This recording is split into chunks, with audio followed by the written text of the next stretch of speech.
প্রিয় বিশ্ববাসী, আসসালামু আলাইকুম রহমতুল্লাহি ওবারাকাতুহ।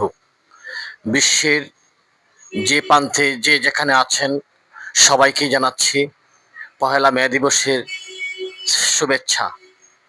আমি দোয়া করি যারা মহান মে দিবস উপলক্ষে অথবা যারা বিভিন্ন সময় গরিব দুঃখী মেহনতি মানুষ নির্যাতিত হয়েছেন, মৃত্যুবরণ করেছেন, তাদের জন্য আমি স্লোগান দিই তাদের জন্য। যে সমস্ত মেহনতি মানুষ তাদের অধিকার থেকে বঞ্চিত হয়েছেন, আমি স্লোগান দিই তার জন্য। যে সমস্ত মেহনতি মানুষ তাদের অধিকার এখনো প্রতিষ্ঠিত করতে পারেনি, আমি স্লোগান দিই তাদের জন্য। আমি রাষ্ট্রের কাছে বলি তাদের জন্য। যে সমস্ত মেহনতি মানুষ এখন পর্যন্ত তাদের সুবিধা অর্জন করতে পারেনি। প্রিয় বন্ধুগণ, প্রিয় দেশবাসী, আসুন আমাদের শ্রমিকের ঘামের যথাযোগ্য মর্যাদা প্রদান করি।